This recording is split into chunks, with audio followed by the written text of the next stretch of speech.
નમસ્કાર. કેટલાક દિવસથી આપણે સંઘ વિશે, સોબત વિશે સત્સંગ કરતા હતા. સોબતમાં દોસ્તી પણ આવે, મિત્રતા, ફ્રેન્ડ સર્કલ. સંઘમાં એનો પણ સમાવેશ થયેલો છે. જેમ સારા વ્યક્તિઓ સાથે સંગ કરવાનું હોય તેમ દોસ્તી પણ સારી વ્યક્તિ સાથે બાંધવાની હોય. કારણ કે આપણું જીવન તરત જ ઢળી જતું હોય છે. સારો સહવાસ મળે તો તે તરફ ઢળે, જો સારો સહવાસ ન મળે તો તે તરફ ઢળે. પાણી જેવું આપણું જીવન છે. મહાપુરુષો જાણે છે, મહાપુરુષો સમજે છે, એટલે આપણને કહે છે કે તમે દોસ્તી પણ જરા સમજી સોચીને કરજો.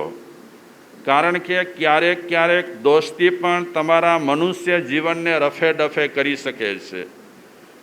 દોસ્તી પણ ક્યારેક આપણા સરસ મજાના આ મનુષ્ય જન્મને દમરોડી નાખે છે. તાકાત છે દોસ્તીમાં. સારા દોસ્તો મળે તો ઉપર ઉઠાવે, સારા દોસ્તો ન મળે તો ઉપર ઉઠેલા હોય એને નીચે પછડાવે. આજે ફ્રેન્ડશિપ ડે છે એટલે પહેલાં હું દોસ્ત વિશે થોડી એક રચના છે એ સંભળાવીશ અને પછી આપણે આગળ ચર્ચા કરીશું. સારો દોસ્ત મળે તો અમૂલ્ય મૂડી કહેવાય. સારામાં સારો દોસ્ત મળે તો આપણા માટે અમૂલ્ય મૂડી કહેવાય. બીજી મૂડી કરતાં પણ, મૂડી એટલે સમજો ને, ખાવાની મૂડી નહીં. અને ત્યાં ઝારખંડમાં મૂડી એટલે કોમરા, એને મૂડી કહે લોકો. પણ આપણે એવો અર્થ નથી ઘટાડવો. મૂડી એટલે સંપત્તિ, મૂડી એટલે સારો માલ. તો સાચો મિત્ર અને સારો મિત્ર આપણી લાઈફમાં, આપણી જિંદગીમાં અમૂલ્ય મૂડી છે. જેમ પૈસો આપણી પાસે હોય તો એને સાચવીએ, તેમ સારા અને સાચા મિત્રને પણ સાચવવા જેવા ખરા. સંપત્તિની જેમ સારા અને સાચા મિત્રને સાચવવાથી આપણા આ મિત્ર દોસ્તીના જે સંબંધો છે જળવાઈ તો રહે, પણ અવારનવાર એ સાચા અને સારા દોસ્તો આપણને મદદ પણ કરે. કોઈક એવી તકલીફ રહેલી હોય અને સલાહની જરૂર પડે તો એવા દોસ્તો આપણને સાચી સલાહ પણ આપી શકે. તો એક ગુજરાતી સાહિત્યકાર દોસ્ત વિશે કહે છે, જે વગર વાંકે ધમકાવી જાય, જે વગર વાંકે ધમકાવી જાય એ દોસ્ત હોય છે. જે વગર વાંકે ધમકાવી જાય.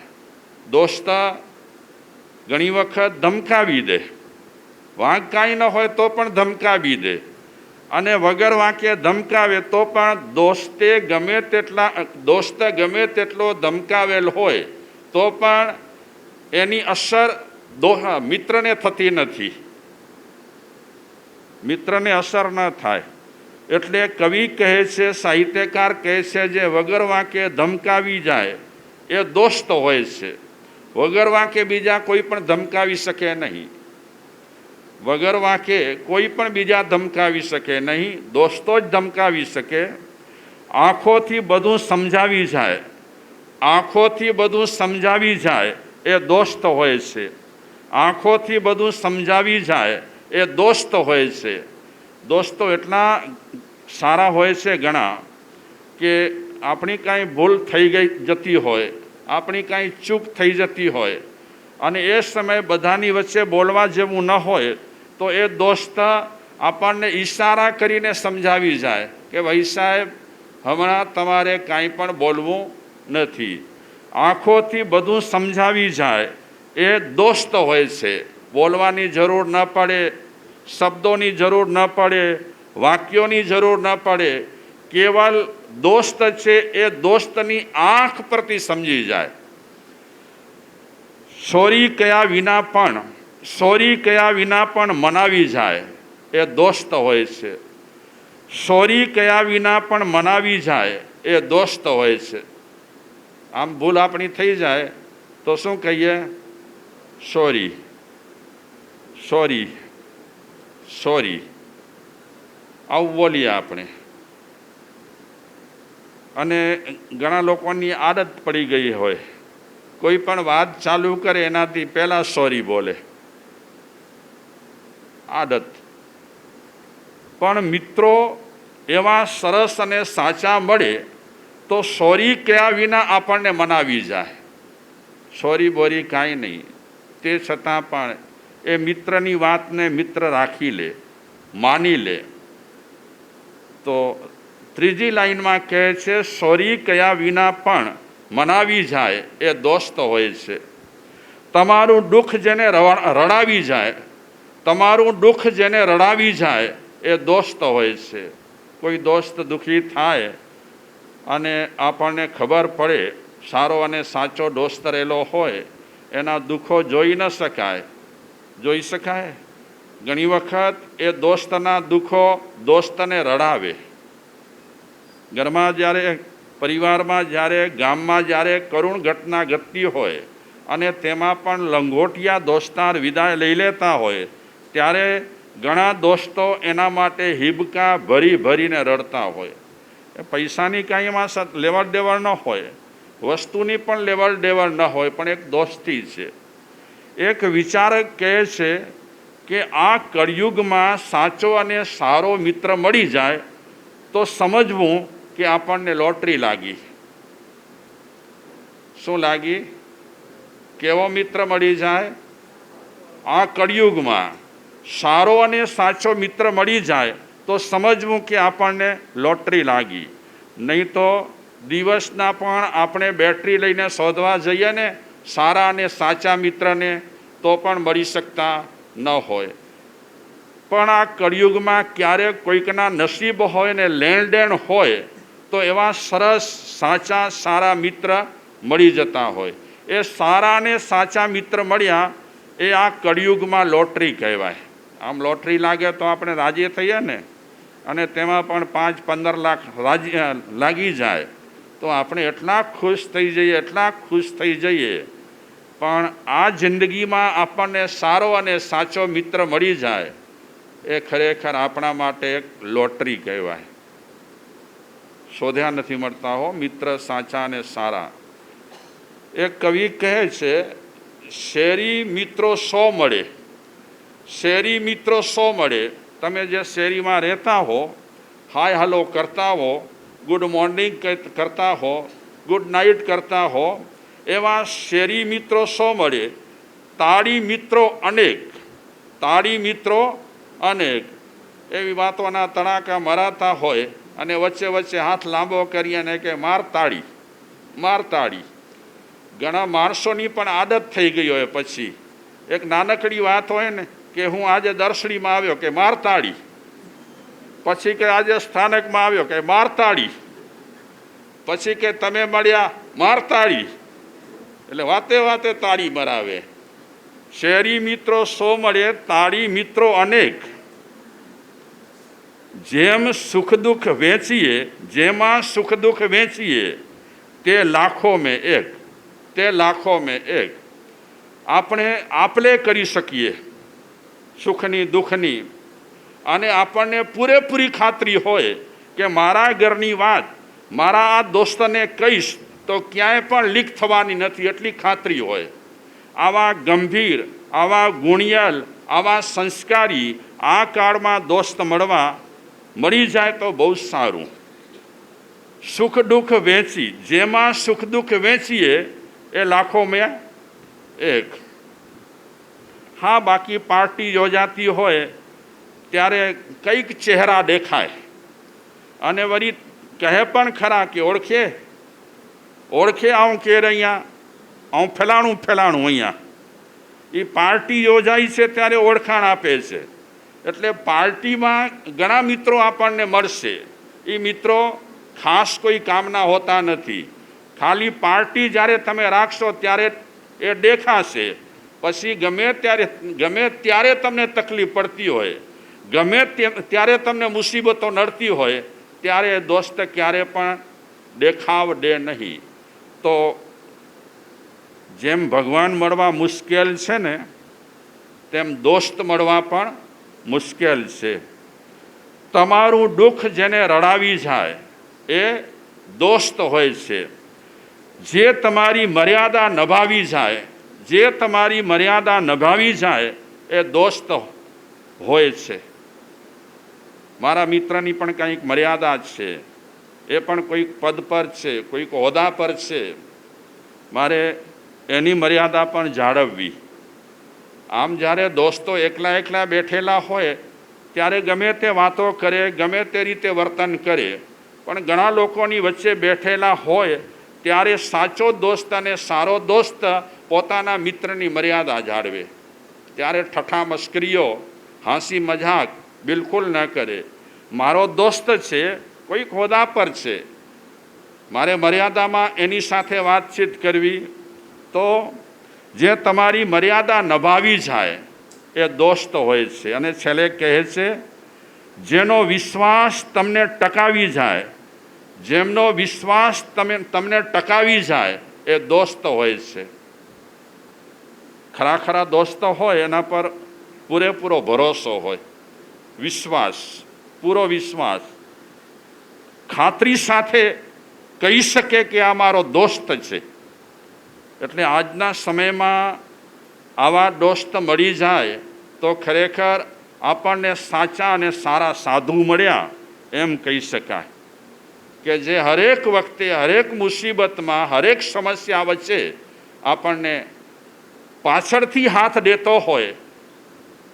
આપણને દુઃખ થાય ત્યારે બિલકુલ એને ગમતું ન હોય. શાસ્ત્રોમાં ચારેક લક્ષણ બતાવ્યા મિત્રોના. જરાક આપણે એ વાતને પણ શેર કરીએ. મિત્રોના લક્ષણ છે 4. સરસ મજાનો શ્લોક છે, એમાં કહે છે, પાપમ નિવારયતિ યોજયતે હિતાય ગુહ્યમ ચ ગુહતિ ગુણાન પ્રકટીકરોતિ આપદગતમ ન ચ જહાતિ દદાતિ કાલે સન્મિત્ર લક્ષણમિદં પ્રવદંતિ સંતઃ. સંતો, મહાપુરુષો, ઓલિયાઓ, ફકીરો એ બધાએ સન્મિત્રના લક્ષણ બતાવ્યા છે. સારા મિત્રના લક્ષણ હોય, નરસા મિત્રના શું લક્ષણ બતાવે, તે છતાં બતાવ્યા છે શાસ્ત્રકારોએ. તો એ સન્મિત્રના જે લક્ષણ બતાવ્યા છે, સારા મિત્રના જે લક્ષણ બતાવ્યા છે, તેમાં પહેલું લક્ષણ રહેલું છે સાચા મિત્રનું, પાપાન નિવાર્યતિ. મિત્ર જો પાપમાં પડેલો હોય તો એને સમજાવી, પટાવી, અધા બાપા કરી અને એ પાપમાંથી એને મુક્ત કરાવે, પાપમાંથી એને હટાવે, પાપમાંથી એને ઊંચકી લે. દોસ્તને કે દોસ્ત, આવા પાપ આપણાથી ન થાય, ચાલ થઈ ગયું, હવે પછી તું મારો દોસ્ત રહેલો જ છે, મારી પણ કાંઈક સમાજમાં છાપ રહેલી છે, આવી રીતે પાપો તારે આચરવા નહીં. એવા દોસ્તો કેટલા મળશે કે તમે ગુટકાને રવાડે ચડ્યા હો ત્યારે દોસ્તો તમને પ્રેમથી તમારી પીઠ થપથપાવીને કહે કે ભાઈ દોસ્ત, આપણા માટે સારું નથી. કેટલા મળશે આપણને? મજાક મસ્કરી કરશે, સામેથી ગુટકાનો પેકેટ તોડી કરી અને હથેળીમાં રાખી કરી અને તમને કહેશે કે તમે પ્રતિજ્ઞા લીધી છે ને, જરાક લે. પાપથી નિવારવાને બદલે, પાપથી હટાવવાને બદલે ઘણી વખત ઘણા દોસ્તો પાપમાં નાખતા હોય. પણ ખરેખર જે સન્મિત્ર રહેલા છે એ સન્મિત્ર મારો દોસ્ત કોઈ પણ પાપમાં પડવો ન જોઈએ એટલે એનાથી હટાવે, ખસેડે. બીજી વાત, યોજયતે હિતાય. દોસ્ત, સારો દોસ્ત પોતાના દોસ્તને સમજાવે કે ભાઈ ભલે આપણે જુવાન છીએ, આપણી જુવાની તો બહુ સારી કહેવાય, કહેવાય ને જુવાની સારી. ખરેખર જુવાની છે ને યુવા શક્તિ, જબરદસ્ત શક્તિ કહેવાય. યુવા શક્તિ જેવી આ જગતમાં બીજી કોઈ શક્તિ નથી, એવી યુવા શક્તિ છે. યુવા શક્તિનો માણસ જો સદુપયોગ કરે તો ઘણા કામ કરી શકે, અને યુવા શક્તિનો જો દુરુપયોગ કરે તો ઘણી નુકસાનીઓ પણ કરી શકે. સંત રાબિયા જેમ મીરાબાઈ થઈ ગયા તેમ સંત રાબિયા પણ થઈ ગયા. બહુ જ નિર્દંભી, અપરિગ્રહી, એક તૂટેલો માટલાનો કંઈક એ રાખતા હતા રાબિયા, પાણી રાખવા માટે, પીવા માટે. પથારી બથારી કાંઈ નહીં, ઓશીકું બોશીકું કાંઈ નહીં. અને ક્યારેક કોઈક ઓલિયા રાબિયાને કહેતા કે તારી પાસે કાંઈ નથી તો અલ્લાહને પ્રાર્થના કર કે અલ્લાહ મને આ દે, અલ્લાહ મને તે દે, અલ્લાહ મને ફલાણું દે. પ્રાર્થના કર અલ્લાહને. અને તું તો સાધક રહેલી છે, તું અવાજ કરીશ ને તો અલ્લાહ તને આપી દેશે. રાબિયા કહે મારા કરતાં અલ્લાહને ખબર છે કોને કેટલું ખપે. મારા કરતાં અલ્લાહ ભગવાન જાણે છે કોને કેટલું જોઈએ. તો એ જોખ્યા માપ્યા પછી દરેક વ્યક્તિને પોતાની લાયકાત પ્રમાણે આપતો રહેતો હોય છે. હું શું કામ માંગણી કરું? અલ્લાહ ભગવાન મને સમજે છે, મને ઓળખે છે, મને જાણે છે, અને એને એટલી ખબર છે કે આ રાબિયાને વધારે ચીજ વસ્તુઓની, ઘર વખરીની જરૂર નથી. આ રાબિયા એકવાર પક્ષીઓને દાણા દેતી હતી, ચણ. જ્યારે પક્ષીઓને ચણ આપી રહી હતી ત્યારે 5-7 જુવાનોની ટોળકી પસાર થઈ, ગ્રુપ પસાર થયો. 5-7 જુવાનો હતા, રસ્તામાં ચાલતા ચાલતા ટીખડી કરતા હતા, મજા કરતા હતા, આનંદ કરતા હતા. એ સમયે રાબિયા આ યુવાનોના ગ્રુપને જોઈ કરી અને હસી. તો યુવાનો અટકી ગયા. અટક્યા પછી રાબિયાને પૂછે છે કે કેમ તમે અમને જોઈને હસ્યા? ત્યારે રાબિયા કહે છે જો તો અલ્લાહની કૃપા તમારા પર કેટલી છે, આવી સરસ મજાની તમને જુવાની મળી છે, એટલે તમારી આ સરસ જુવાની જોઈ કરી હું બહુ ખુશ છું, બહુ પ્રસન્ન છું કે ખરેખર ખુદા તાલાએ ભગવાને ખૂબ જ તમારા પર મહેરબાની કરી છે. આમ થોડાક આગળ વધ્યા અને રાબિયા રડી પડ્યા. રડી પડ્યા. યુવાનોએ જોયું કે હમણાં હસતા હતા, હસવાનું કારણ બતાવ્યું અને આટલી વારમાં રડે છે. તો રાબિયાને રડતી જોઈ કરી અને એ યુવાનો રાબિયાને કહે છે હમણાં હસ્યા અને આટલી વારમાં તમે રડો છો? ત્યારે રાબિયા કહે છે હું રડું છું એટલા માટે કે આવી સરસ યુવા શક્તિ તમને પ્રાપ્ત થઈ છે. કેટલી સરસ છે! ખરેખર પરમાત્માની મહેરબાની છે તમારા પર. જો કે યુવાન છે, બહુ જબરદસ્ત કહેવાય, સારો કહેવાય યુવાન. મેં વચ્ચે કીધું હતું કે આપણા ભારતમાં યુવાનોની સંખ્યા લગભગ કેટલી છે? 60 કરોડ છે. જબરદસ્ત યુવા શક્તિ રહેલી છે. અને આ યુવા શક્તિ અગર સન્માર્ગે જાય તો ઘણા બધા સારા કામ આ યુવાનોથી થઈ શકે છે. તો રાબિયા એ યુવાનોને કહે છે હું રડી એટલા માટે, કેટલું સરસ તમને શરીર મળ્યું છે. બાલ્ય અવસ્થા જુવાનીને જોડે, बचपन ने जुड़ा जुवानी से, बचपन ने जुआ जुवानी से, और बुढ़ापा ने छुड़ाया जवानी को. सरजोर जवानी थी मगर मैं नहीं झुका, बुढ़ापा ने झुकाया मुझको. આપણે જ્યારે જુવાન હોઈએ ત્યારે કેવી રીતે જીવીએ? અલમસ્ત, કોઈની પરવા ન કરીએ. મગર જ્યારે વૃદ્ધાવસ્થા આવે છે ત્યારે, કારણ કે નામ જ જવાની છે, જવાની એટલે રહેવાની નથી, એ થોડા વર્ષ માટે આવી છે, તો થોડા વર્ષ માટે આવી છે, એનો તમારાથી જેટલો સદુપયોગ થાય એ સદુપયોગ કરો. રાબિયા કહે છે મને રડવું એટલા માટે આવ્યું કે આવી સરસ મજાની યુવાની મળ્યા પછી તમે ઠઠ્ઠા મશ્કરીઓ કરો, મજાક કરો, મહાબેન પસાર થતા હોય તો એમની પણ ઠઠ્ઠા મશ્કરીઓ કરો, એટલે મને રડવું આવ્યું કે હાય હાય, આવી સરસ મજાની શક્તિશાળી યુવાવસ્થા મળ્યા પછી યુવાવસ્થાનો ઉપયોગ આ કરી રહ્યો છે, એટલે મારી આંખમાં આંસુ આવી ગયા. તો આપણે શ્લોકની ચર્ચા કરી રહ્યા છીએ. એ સાચો મિત્ર રહેલો છે. શેનાથી આપણને દૂર રાખે? પાપોથી. એવા ઘણા મિત્રો કહેતા હોય કે ફલાણા મિત્રને કારણે હું અત્યારે સીધે રસ્તે આવ્યો છું, પણ એક વખત મારી લાઈફ બહુ ખતરનાક હતી. આજે એ મિત્રને આભારી છે કે મને સુઝાડ્યું, મને સંભાળી લીધો, મારી શક્તિને ગોઠવી દીધી, એટલે અત્યારે હું સરસ રીતે જીવું છું. અને મને ખુશી છે કે ખરાબ માર્ગેથી નીકળી અને સારા માર્ગે ચાલવા માટે મારા સારા મિત્રે મને બરાબર મજબૂત કર્યો. તો એ સાચો મિત્ર છે જે મિત્રને પાપથી હટાવે. હટ, આ ન ખપે, આપણને ન શોભે, આપણી ખાનદાની છે, આપણા ઘરની લાયકાત રહેલી છે, આપણને ન શોભે.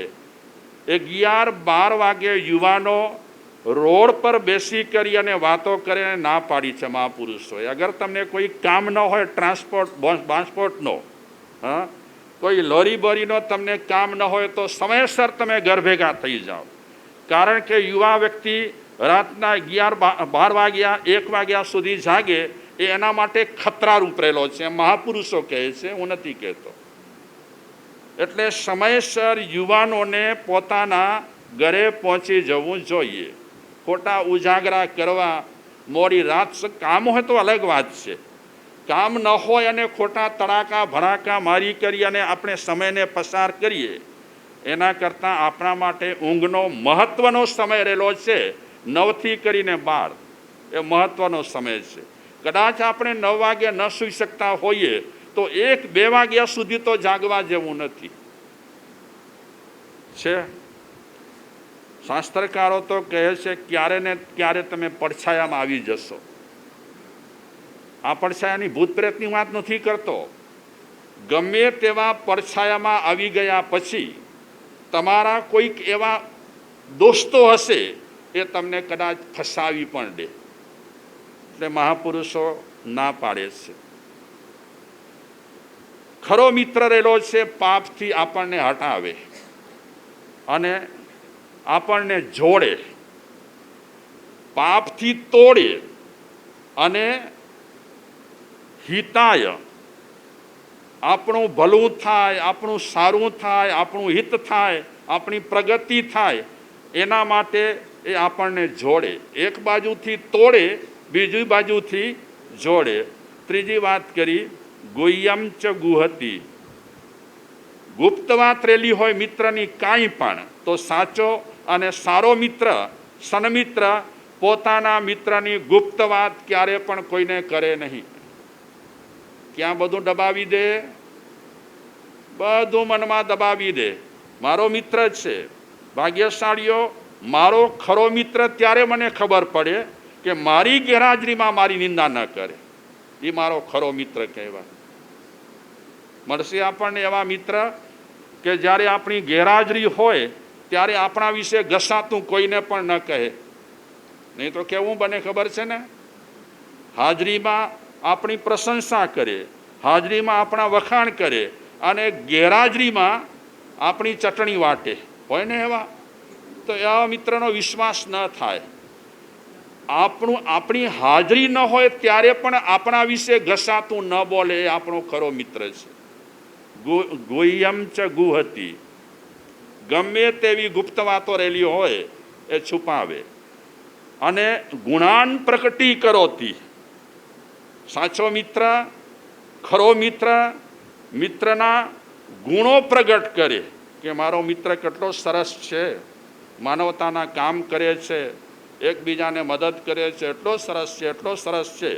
હાજરીમાં તો પ્રશંસા કરે, પણ ગેરહાજરીમાં પણ પોતાના મિત્રની એટલી ને એટલી પ્રશંસા કરે, એ સન્મિત્ર કહેવાય. કેટલી વાત થઈ? પાપથી તોડે, હિતમાં જોડે, ગુપ્ત વાત ગુપ્ત રાખે, કહે નહીં, ગુણાન પ્રકટી કરોતી. અને જે ગુણો રહેલા હોય મિત્રમાં એ જગ જાહેર કરે કે મારો મિત્ર ખરેખર આવો છે. કેટલી વાત થઈ? 4. પાંચમી કહે છે આપદ ગતમ નચ જહાતી. મિત્રને આફત આવી ગઈ, તકલીફ ઊભી થઈ, એવી કોઈક સમસ્યા ઊભી થઈ, તો સમસ્યાથી ઘેરાયેલા મિત્રનો એ ત્યાગ ન કરે. તું જાણને આણે તો જા, કમ જાણે એમ ન કહે. આપદ આવી છે મારા મિત્રને, હું એની પડખે ઊભો રહીશ.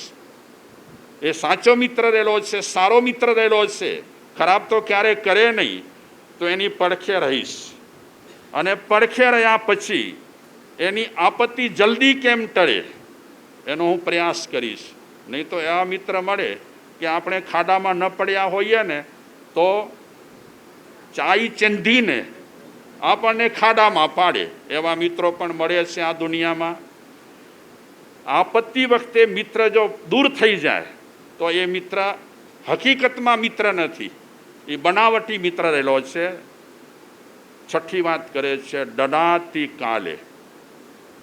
સાચો મિત્ર, ખરેખરો મિત્ર, મિત્રને આપત્તિ આવી છે, બિઝનેસમાં કાંઈ ગડબડ થઈ છે, ગમે તે કારણસે એને કાંઈ તકલીફો ઊભી થઈ છે, તો હું એને મદદ કરીશ. મારી હેસિયત છે, મારી તાકાત છે, મારો સમય છે સારો, મારા મિત્રનો સમય સારો નથી, ગમે તે કારણસર હું એને મદદ કરીશ. એને પૈસા જોઈતા હશે તો પૈસાની મદદ કરીશ, અન્ય કાંઈ પણ મદદ જોઈતી હશે તો પણ મદદ કરીશ. એ સાચો મિત્ર કહેવાય. કે આપત્તિમાં ભાગે નહીં, આપત્તિમાં મદદ કરવા માટે આગળ આવી જાય. સન્મિત્ર લક્ષણ ઇદમ પ્રવદંતી સંતા. સાચા મિત્રના લક્ષણો રહેલા છે, અને એ લક્ષણો સંતો કહી રહ્યા છે, મહંતો કહી રહ્યા છે, મહાત્માઓ કહી રહ્યા છે કે સાચા મિત્રના આ લક્ષણ રહેલા છે. એક વિચારક કહે છે, જૂના કોઈક છે મહાત્મા, એ કહે છે ગિરિયે પર્વત શિખર છે, ગિરિયે પર્વત શિખર છે, પર્યે ધરની મજાર, પર્યે ધરની મજાર, મૂર્ખ મિત્ર ન કીજીએ બુકો કાલી ધાર. કબીર કહે છે. શું કહે છે? ગિરિયે પર્વત શિખરે, પર્વતના શિખર પરથી તમે પડજો, ધરીએ પર્યે ધરણી મજાર, તમે પાતાળમાં ચાલ્યા જજો, પણ મૂર્ખને ક્યારે પણ તમે મિત્ર બનાવતા નહીં. અગર તમે મૂર્ખને મિત્ર બનાવશો તો એ તો જે કરશે તે કરશે, પણ તમને ફસાવશે.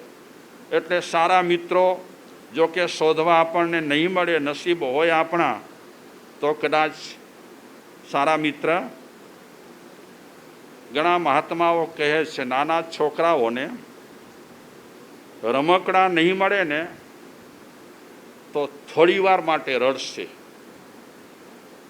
પણ નાનપણમાં બાળકોને જો સંસ્કાર નહીં મળે ને તો આખી જિંદગી રડશે. થોડી વાર માટે રમકડા ન મળવાને કારણે રડે તો વાંધો નહીં, પણ સંસ્કાર નહીં અપાય તો જિંદગી ભર સુધી એ બિચારા રડ્યા કરશે. એટલે વડીલોને, મા બાપને મહાપુરુષો કહે છે કે રમકડા ઓછા આપશો, ઓછી કિંમતવાળા આપશો, નહીં આપો તો પણ ચાલશે, પણ તમે તમારા બાળકોને સંસ્કાર અચૂક આપજો. કારણ કે વિરાસત સંસ્કાર કહેવાય. આપણી સૌની વિરાસત, વિરાસત એટલે મિલકત. આપણી ખરેખરી મિલકત શું છે? સંસ્કાર. સંસ્કાર આપણી ખરી મિલકત છે. આ યુગમાં હવે આપણે બહુ તપ કરી શકવાના નથી. હું તમને કહીશ ક્યારેક કે મહાદેવના મંદિરમાં નંદી કઈ હાલતમાં બેઠેલ છે એ તમે જોયું? કઈ હાલતમાં છે જોયું ક્યારે? અને આવી હાલતમાં નંદીને બેસાડવાનું કારણ શું? નિરીક્ષણ કર્યું ક્યારે? કે મહાદેવને લોટી ચડાવી કરી અને રવાના થઈ ગયા. નંદીની બાજુમાં કોણ છે? કાચબો છે. તમે મને કહેજો કે આ નંદીની બાજુમાં કાચબાને રાખવાનું કારણ શું? એક વાત હું કહીશ, એક વાત તમે કહેજો. કાચબાની વાત તમે કહેજો. નંદી કઈ સ્ટાઇલમાં બેઠેલા છે તમને જો ખ્યાલ હોય તો કહો. હા, કેટલા પગ વાળેલા છે તમે જોજો બરાબર. 3 પગ કેમ વળેલા છે અને એક પગ ખુલ્લો કેમ છે? બહુ મોટી વાત છે આમાં. તમે વિચારીને કાલે મને કહેજો, નહીં તો પછી હું વિચારીને તમને કહીશ કે એક પગ આમ છૂટો છે અને 3 પગ કેમ વળેલા છે. આમાં યુગ આપ્યા છે: સતયુગ, દ્વાપરયુગ, ત્રેતાયુગ અને કલયુગ. આ 4 યુગ આ નંદી સાથે સંકળાયેલા છે. અને એ નંદી છે એ મહત્વના ઉપદેશ આપે છે માણસને. જ્યારે માણસ મહાદેવના મંદિરમાં પગે લાગવા જાય ત્યારે નંદી મૂક ભાવે સંદેશ આપે છે, મૂક ભાવે ઉપદેશ આપે છે. અને તમે જોજો નંદીનું ધ્યાન ક્યાં છે, કોને જુએ છે નંદી? નિરીક્ષણ કર્યું? ઘણા લોકો કહે કે આ નંદીને અહીંયા રાખવાનું કારણ શું? ઉપયોગ તો કાંઈ નથી. પણ આપણા ઋષિ મુનિઓ, આપણા એકદમ ગીતાર્થ જ્ઞાની સંતોએ, મહાત્માઓએ આ બહુ જ સમજી સોચીને નંદીની સ્ટાઇલ રાખી છે. ચલો હું આ વાત અત્યારે આમ અધ્યાર રાખું છું, પછી કહીશ.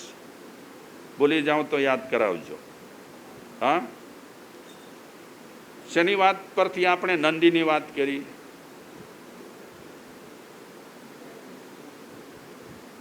સંસ્કાર.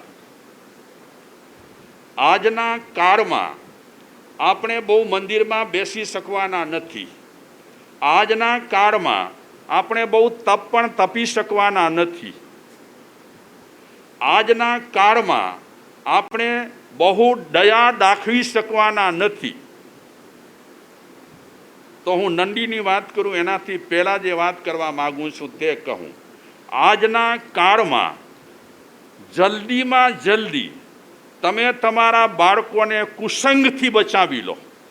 યુદ્ધના ધોરણે પહેલું કામ આ કરવાનું છે. યુદ્ધના ધોરણે તમે તમારા બાળકોને કુસંગથી અટકાવી દો. મોટામાં મોટું કામ થશે. કારણ કે આ કાળમાં, કળિયુગમાં, એક સંસ્કારો જ હવે મહત્વના રહેશે. બાકી તો ઠીક છે, આપણાથી તપ નહીં થાય. હવે 1 ઉપવાસ ને 2 ઉપવાસ ને મોરા શું કહેવાય, મોરા ને એ આપણાથી હવે બહુ નહીં થાય. અને થશે તો પણ આપણે ઢીલા થઈ જઈશું. જલ્દી દિવસ ઉગે, પારણાનો દિવસ આવે અને જલ્દી ખાઈ લઉં. સ્ટેશન પરથી ભેળ મંગાવું, સ્ટેશન પરથી ડબલ રોટી મંગાવીને ખાઈ લઉં. મન થાય માણસને. આપણો જીવડો એવો છે ને, રહે નહીં. એટલે આજના સમયમાં આપણાથી વધુ ધર્મ, વધુ અનુષ્ઠાનો, વધુ આરાધનાઓ થાય તેમ નથી. ફક્ત અત્યારે તો એક જ કામ કરવા જેવું છે. યુદ્ધના ધોરણે તમે તમારા સંતાનોને કુસંગથી બચાવી લો અને સારા સંસ્કાર આપો. બસ, બીજું કાંઈ નથી જોઈતું. હવે પૂજા પાઠ વધારે આપણાથી નહીં થાય. હા, આવશે જ્યારે શિવરાત્રિ, ત્યારે તમે એકાદ દિવસ જાગશો. આવશે શ્રાવણ મહિનો, ત્યારે કદાચ તમે થોડા દિવસ જાગશો. પછી તો મહાદેવ એકલા હોય અને એમની સામે નંદી બેઠેલા હોય, એકબીજામાં વાતો કરતા હોય. બાકી તો ભગત આવે તો આવે, નહીં તો ભગત જય સીતારામ, હર હર મહાદેવ, એવું છે. માણસને ફુરસદ નથી આજે, બિચારાને ફુરસદ છે તો એને ગમતું નથી. ગમતું હશે તો સંજોગ એના એવા હશે એ કાંઈ કરી શકતો નથી. તો આજના સમયમાં એક જ વાત રહેલી છે, આપણી મૂડી, આપણી સંપત્તિ, આપણી આબરૂ એટલે સંસ્કાર. જેટલા સારા સંસ્કાર આપણા જીવનમાં રહે એટલા સારા સંસ્કારનું અવધાન, સારા સંસ્કારોનું અવતરણ આપણા જીવનમાં કરવા જેવું છે. કુસંગથી બચો અને બાળકોને ખાસ બચાવો. યુવાનો કુસંગથી બચે અને વડીલો પોતાના બાળકોને કુસંગથી બચાવે.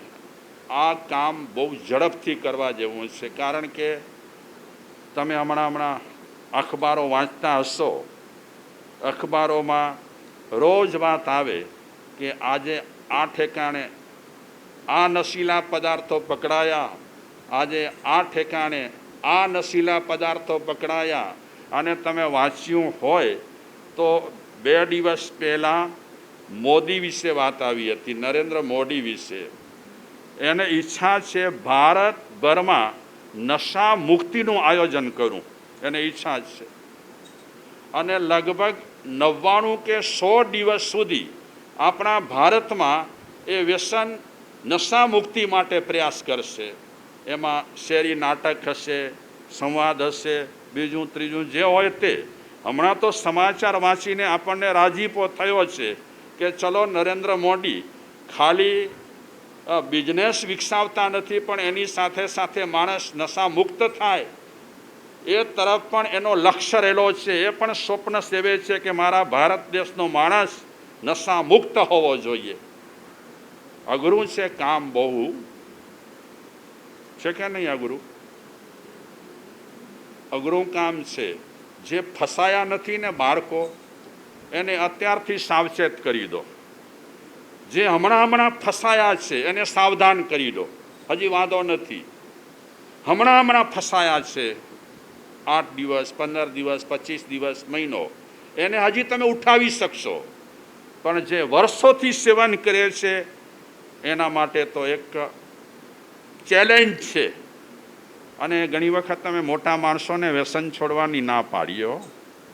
મોટા હોય, બહેનો તપકીર ખાતા હોય, બિચારા મોટી ઉંમરના હોય, 70 વર્ષ તો આમ ખાઈને નીકળ્યા હોય. પછી એ લોકો કદાચ આ વ્યાખ્યાનો કે સત્સંગ સાંભળીને આવે ને કે મારે બજર છોડવી છે, કોઈ કહે કે મારે બીડી છોડવી છે, તો અમે ના પાડીએ કે પહેલાં ઉંમર પૂછીએ કેટલી છે, કે 70 આસપાસ. અમે કહીએ રહેવા દો બાપા, તમને મન થયું છે સારું છે. રોજ તમે 10 પીતા હો તો અઠવાડિયા માટે તમે 9 કાઢી રાખો, બસ 9 પીઓ. અઠવાડિયા પછી 9માંથી 1 કાઢી નાખો, 8 પીઓ. આવું કાંઈ કરી અને મોટી ઉંમરના માણસો કદાચ છોડે તો સારું છે. કારણ કે મોટી ઉંમરમાં લગાતાર વર્ષો સુધી માણસ વ્યસનનું સેવન કરતો હોય અને પછી એ વ્યસન એકાએક છોડે તો તરત જ રિએક્શન આવે શરીરમાં. કારણ કે તમાકુથી માણસ ટેવાઈ ગયો હોય, બીજી ત્રીજી ચીજોથી ટેવાઈ ગયો હોય, એટલે એના માટે તો છોડવા માટે ચેલેન્જ રૂપ છે ઘણું જ. ચાલો વાત કરીએ છીએ આપણે બચ્ચાઓને સારા સંસ્કાર આપવા જેવા છે.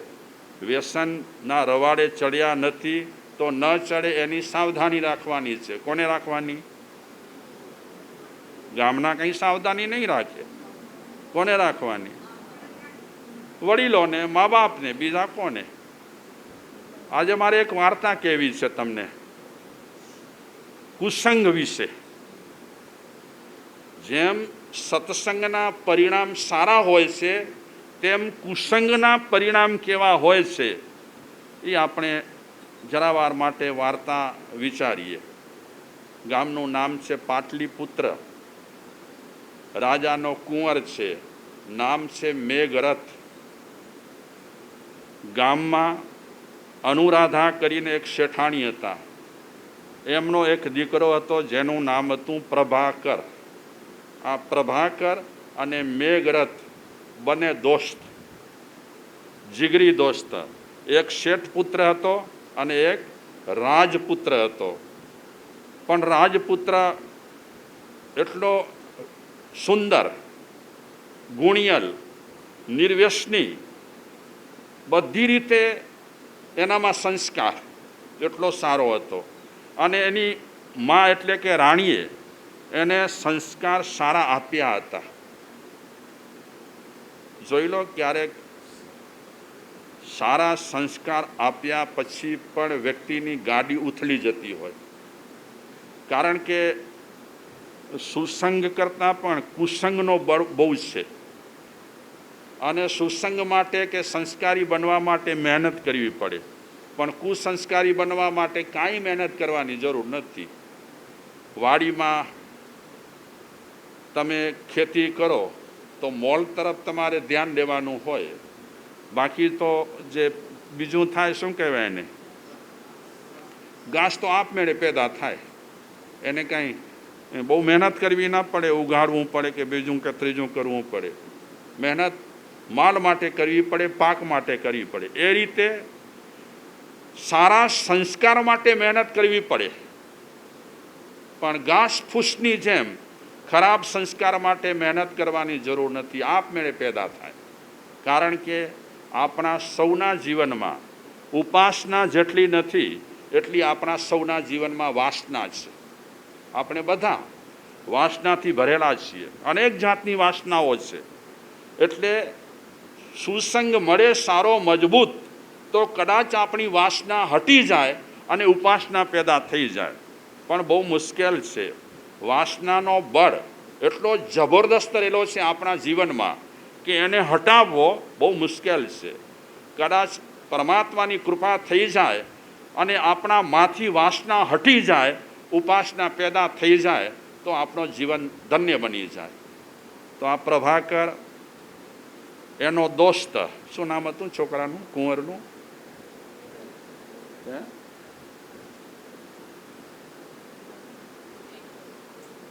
છોકરાઓને પૂછું છું. હું એમને બોલાવાનું મન થાય ને. છોકરાઓ યાદ રહ્યું નામ? એકનું નામ શું છે? જો ધ્યાન ન દીધો ને તમે હવે દેજો ભલા, બહુ સરસ છે.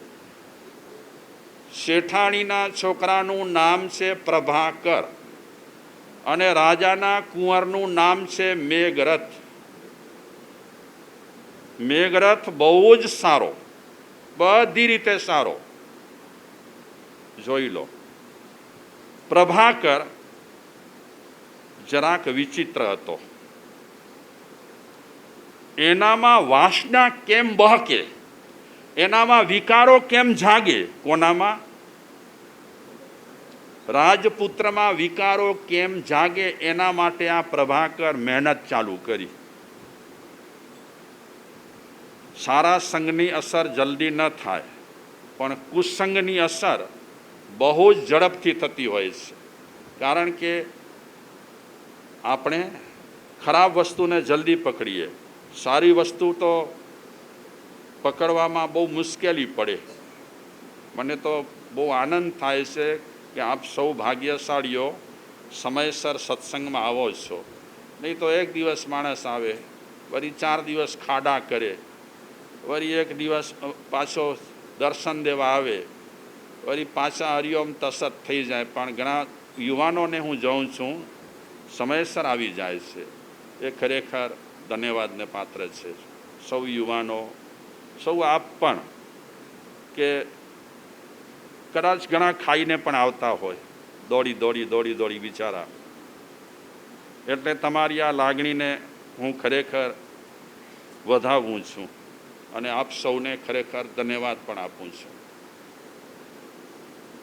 આ બચ્ચાઓ બિચારા ઊંઘનો સમય થયો હોય, નદ્રખાથી આવે, છતાં બિચારા બેઠા અહીં. વળી 1-2 જોક આવી જાય જોલા, ફરી પાછા તૈયાર થઈ જાય. શું નામ છે રાજપુત્રનું?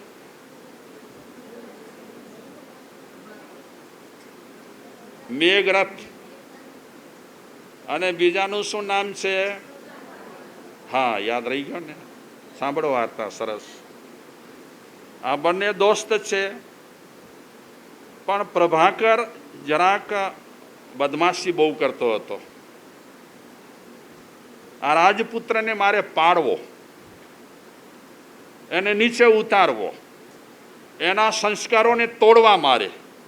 માએ બહુ મહેનત કરી હતી, રાણીએ એને સંસ્કાર આપવામાં નાનપણથી મહેનત કરી હતી.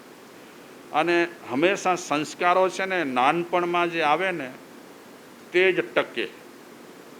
બાકી જુવાનીમાં તો પછી જુવાની દીવાની, હા, એમાં ટકે ખરા ન પણ ટકે.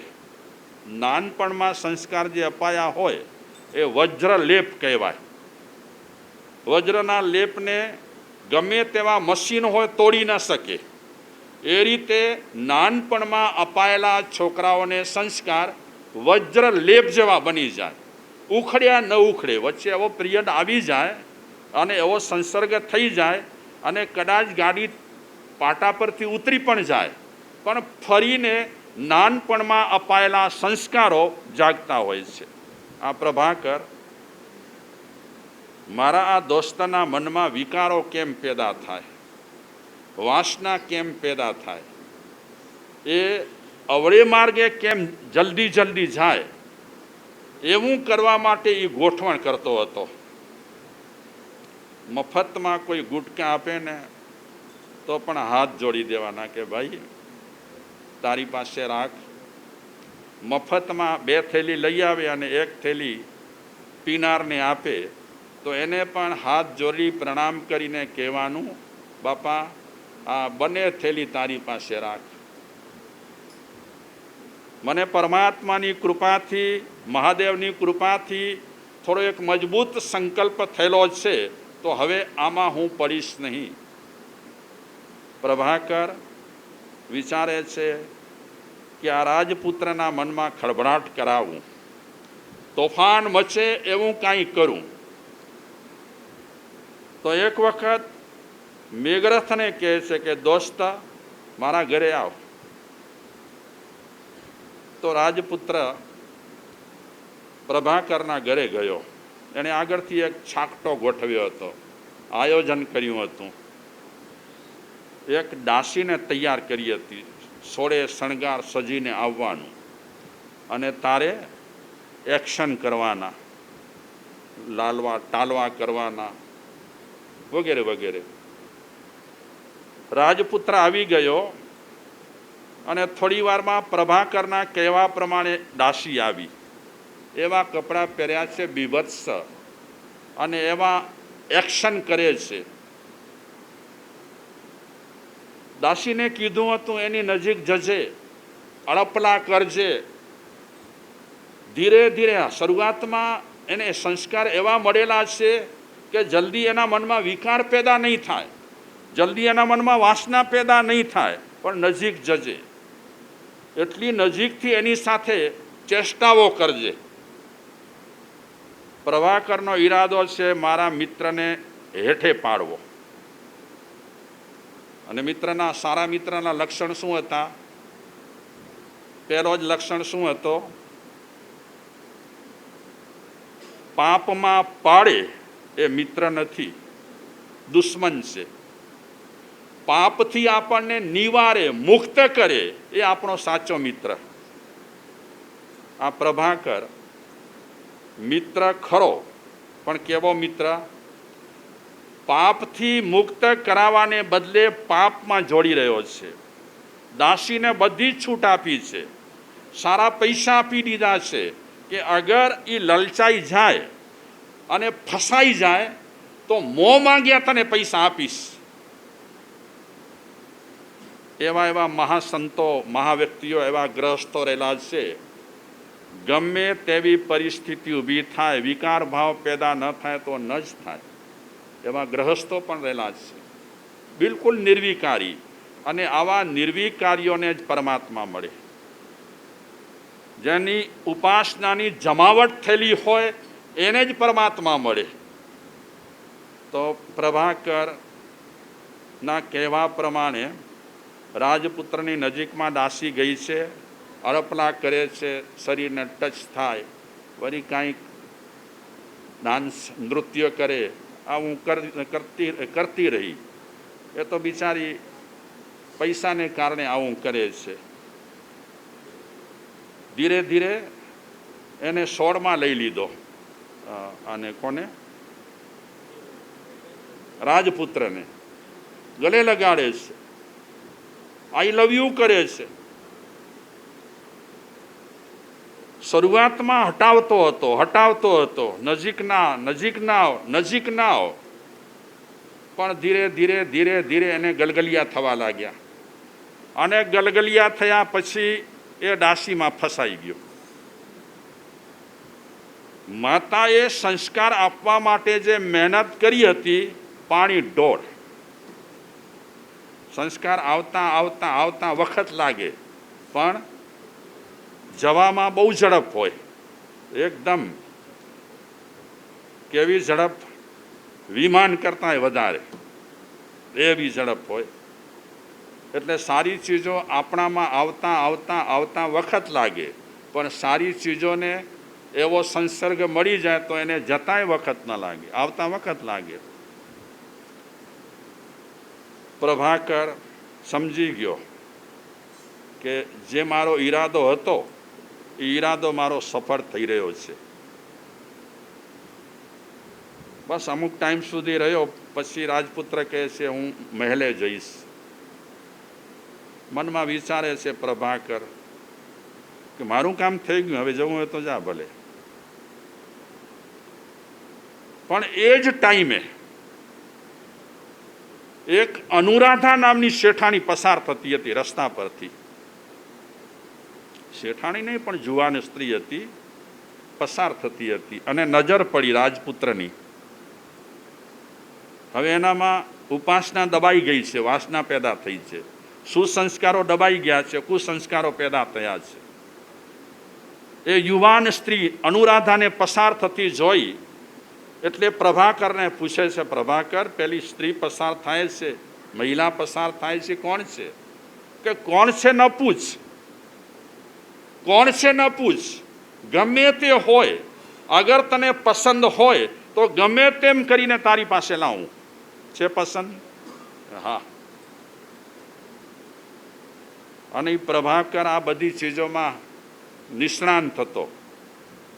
ગમે તેને ટોપી પહેરાવી હોય તો એ ટોપી પહેરાવી શકતો હતો.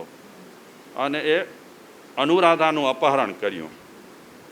અનુરાધાનું અપહરણ કરી અને રાજકુમારના હવાલે કરી દીધી. અનુરાધા જંગલમાં લઈ ગયા અનુરાધાને. આ રાજપુત્ર એનો બાવડો પકડીને ખેંચે છે. અનુરાધા કહે છે છોડ, બદમાશ છોડ. પણ એનો ઈરાદો ખરાબ હતો રાજપુત્રનો. ખેંચતો ગયો જંગલમાં. અનુરાધા વિચારે છે મારા ધર્મ પર જોખમ છે, મારા શીલ પર જોખમ છે, આ માણસ વરુ થઈને મારા પર પડશે. એ મારા પર પડે અને મારા શીલને ચૂંથે એનાથી પહેલા હું રસ્તો કાઢું. રાજકુમારની કમરમાં એક નાનકડી કટાર હતી. એ કટાર ખેંચી અને અનુરાધાએ પોતાની છાતીમાં ઉલાવી દીધી. શેને બચાવવા માટે? સ્ત્રી ધર્મને સુરક્ષિત રાખવા માટે જાન સાથે ખેલાડા કર્યા. મરી ગઈ બિચારી, લોહીના ખાબોચિયામાં પડી છે. આ વાસનાનો વરુ, એને જે નશો ચડ્યો હતો, વાસનાનો વિકારોનો જે નશો ચડ્યો હતો, એ ખાબોચિયામાં મરદાને જોઈ કરી અને એકદમ પાણી થઈ ગયો. બહુ ખતરનાક કામ કર્યું મેં, મારાથી બહુ ખરાબ કામ થઈ ગયું. હાય, એક જુવાન સ્ત્રી આવી રીતે હત્યા કરે મારી સામે, અને મારા નિમિત્તે, મારા કારણે એણે હત્યા કરી છે. એના હાથ ખેંચ્યા, એના પર બળાત્કાર કરવા માટે મેં તૈયારી કરી, ત્યારે એણે આ પગલો ભર્યો છે. ઢીલો પડી ગયો. હજી એનામાં થોડું કાંઈક હતું, એ જાગ્યું પાછું સારું, અને એ મરેલી અનુરાધાને ખભા પર મૂકી. પણ એક વાત, અનુરાધાએ જ્યારે કટાર મારી છાતીમાં, પોતાની છાતીમાં, ત્યારે એટલું કહેતી ગઈ હતી કે તું ખરી માતાનો દીકરો છે, સંસ્કારને અજવાળજે, સંસ્કારને બગાડતો નહીં. આટલું છેલ્લો વાક્ય આ અનુરાધાએ કીધું હતું. શ્રેષ્ઠ માતાનો કુંવર રહેલો છે, પુત્ર રહેલો છે, લજવતો નહીં તારી માના ધાવણને. એ વાક્ય એને હલબલાવી નાખ્યો. અનુરાધાનું મરદું ખભા પર લીધું અને આવ્યા દરબારમાં. સભા ભરેલી હતી અને ત્યારે જ પિતા સામે એણે પોતાનો ગુનો કબૂલ્યો કે આ બેનનો હત્યારો હું છું, તમારી સામે હાજર છું. તમારે ફાંસીની સજા આપવી હોય તો આપી શકો છો. સભામાં સન્નાટો છવાઈ ગયો કે અનુરાધા, ફલાણા શેઠની છોકરી, એની હત્યા, એ મરી ગઈ. ખળભળાટ મચી ગયો સભામાં. રાજાને એકદમ ગુસ્સો આવ્યો પોતાના દીકરા પર, કુંવર પર, કે આવો કૃત્ય કર્યો, ખતરનાક કૃત્ય કર્યો મારા કુંવરે. કુંવર તો રડે છે, અફસોસ કરે છે. જૂના સંસ્કારો એના જાગ્યા પણ છે. ખૂબ અફસોસ કરે છે કે પ્રભાકરની દોસ્તી કરી, એની દોસ્તી મારે કરવા જેવી ન હતી. આ દોસ્તીએ તો મને એક સ્ત્રી હત્યાનો પાપ લગાડ્યો. આવા દોસ્ત ખરેખર મને કરવા જેવા ન હતા. પસ્તાયો ખરો, પણ ક્યારે? વગર વિચાર્યું જે કરે પાછળથી પસ્તાય. દેખો એવા કામમાં જાન ગણા ના જાય. રાજા તરત જ સિંહાસન પરથી ઊભા થઈ ગયા. હું તારો બાપ છું. મારા દીકરાએ આવું કૃત્ય કર્યું તો દંડ પહેલા મને મળશે. હું ભોગવીશ પહેલા દંડ, અને પછી તને દંડ આપશે, ફાંસીના માચડે ચડાવશે. આ હું જાહેર કરું છું. કબૂલી લીધું મેઘરથે કે મારા પિતાજી મને ફાંસીના માચડે ચડાવવા માટે આદેશ આપે, ખોટું નથી. મેં કરમ એવું કર્યું, પાપ એવું કર્યું છે. રાજાએ જાહેરાત કરી કે અત્યારે જ હું રાજપાટ છોડીને જાઉં છું. મને ન ખપે આવો, મને આવું ન ખપે. જ્યાં આવા પાપ થતા હોય ત્યાં મારે રહેવું નથી. અને એ રાજા રાજપાટ છોડવા માટે તૈયાર થયો પોતાના કુંવર ખાતર.